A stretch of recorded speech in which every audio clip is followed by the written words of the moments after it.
Welcome back. If anyone knows how a foreign agent would look and act, it would probably be someone who spent nearly a decade at the CIA working as a covert officer. Joining me now is Abigail Spanberger, a freshman congresswoman from Virginia who did just that. Congresswoman, thank you very much for joining us. As a former CIA officer, a covert officer at that, what are the signs you look for that somebody else might be an asset of a foreign country? So notably, I work to recruit people to provide information to the United States government. There were others who were specialized in counterintelligence looking for just that, someone who was spying against us. Most notably, we have a tremendous group of FBI agents who are focused on that day in and day out, who are not getting paid right now because of the shutdown. So while we're concerned with counterintelligence efforts, I want to note that they are in essential work status and not getting paid because of the shutdown. So what signs would you look for specifically? So when I would be working with someone providing information to the United States government, we were working with people who had a common interest to provide information to the United States government so that we could make informed policy decisions. Having not worked counterintelligence cases, so kind of detecting U.S. citizens who might be doing the opposite, there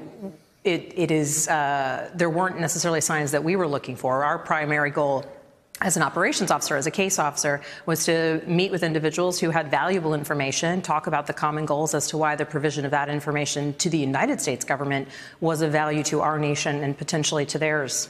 I do want to get to the shutdown, but I have one more question on this. When you read the articles over the weekend, one from the New York Times that said that the FBI opened a counterintelligence investigation into whether or not Donald Trump was working for Russia, and two, that he took the interpreter's notes during that meeting with Vladimir Putin in Helsinki. As a lawmaker now and a former CIA officer, what is your reaction? So my reaction to all of this is that it is very concerning. It's concerning to me that members of the FBI would be so worried about what they might have seen and have significant, actionable items that they focused on and saw that they might be interested in opening a case. Having worked cases with the FBI, they certainly don't open cases lightly, and I respect their professionalism, the depth in which they dive into issues, and certainly the efforts that they make in conducting their investigations, particularly on something as serious as allegations of espionage. What I do think is very troubling about reports that I heard about the meeting is that routinely we do see a president who doesn't call upon the very valuable resources of top-level diplomats and top-level intelligence officials, and a president who is interested in isolating himself away from the expertise that so many people have developed over decades and decades in public service, diplomacy, and intelligence. And the fact that, particularly when sitting down with a foreign adversary nation, he wouldn't take advantage of all of those resources from our intelligence community, from our diplomatic community. That is what I find to be really troubling. Okay, let's talk about shutdown. You represent a part of Virginia that is home to a number of federal employees. You spent some time over the weekend talking to them. What do they want to see you do? They want to see the shutdown ended. They want to see me continue to advocate that we end this shutdown. When we're talking about the crisis in this country, the crisis is that we have hundreds of thousands of American workers who are either working in public service and not getting paid, or who are at home furloughed, and the work that they would be otherwise completing is not getting done. Do they want to see you fund the wall in order to open the government? They want to see government functioning. They want to see people talking to each other. They actually haven't made demands of, I must do it this way, I must do it that way. I have had many people say, please don't just give in, let's have a conversation. I certainly do not want to begin, and certainly don't want to walk down the path of every time there's a disagreement between the administration and the legislative branch that we find ourselves at a juncture where we are putting federal employees, their livelihood, their task, their vital work on the negotiation table as some level of a tool for us to push back and forth. That, I think, is objectionable and should never happen.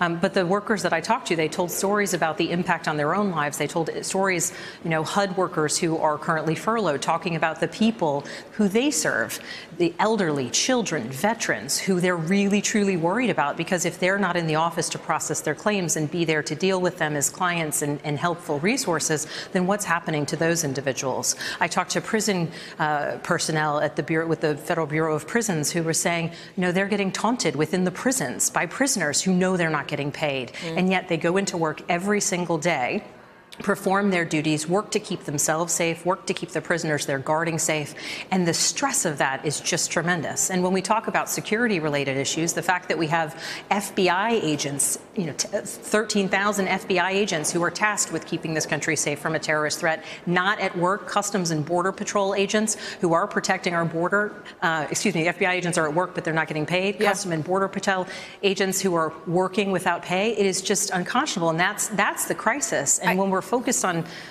security, those are the individuals who keep us safe, and we need to ensure that they can put food on their table. I understand that. And you talk about your constituents wanting for you to have conversations and for government to work. What are you doing to make government work? Because right now there is an impasse. Yeah. Democrats aren't moving, Republicans aren't moving. What are you telling your constituents that you personally are doing to get them a paycheck?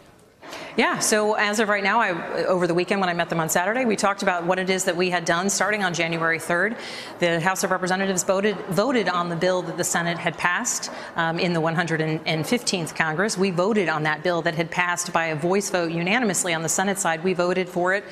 Passed with bipartisan support in the House. That was the first step. But the Senate leader did not take it up. The same bill that had passed just weeks prior on the Senate side, the Senate leader did not pick it up. So it is up to Mitch McConnell to take that bill up. Then last week, bit by bit, we went through trying to fund different agencies with the government so that we could at least lessen some of the impact, the economic catastrophe, the personal impact on families. And one by one, as we passed these bills with increasing bipartisan support, we went from 8 Republicans who joined us. At the end of the week, we had 12, I believe, was the final count. And yet Senator McConnell did not take those bills up either. So right now we are at a place where what I am doing is I'm continuing to advocate for the fact that we need to end this shutdown. The Senate needs to be accountable. Just weeks ago, they supported the very same bill that we have voted for to pass. And at this point, the conversations need to continue. It's unconscionable what's happening to families and federal workers across this country, and particularly in my district. And we need to move forward. It is unacceptable that we would use federal employees as bargaining chips. It is. And so, and talking about border security, that's something, we talk about border security. We need to have those conversations, but we cannot, we have to decouple those things, because we cannot allow employees to be bargaining tools in a discussion that's wholly unrelated to their ability to go to work and perform their job functions. It is valid to point out that the Senate and the House both passed that clean CR before the president demanded the funding for the wall. Congresswoman Spanberger, thank you very much for joining us.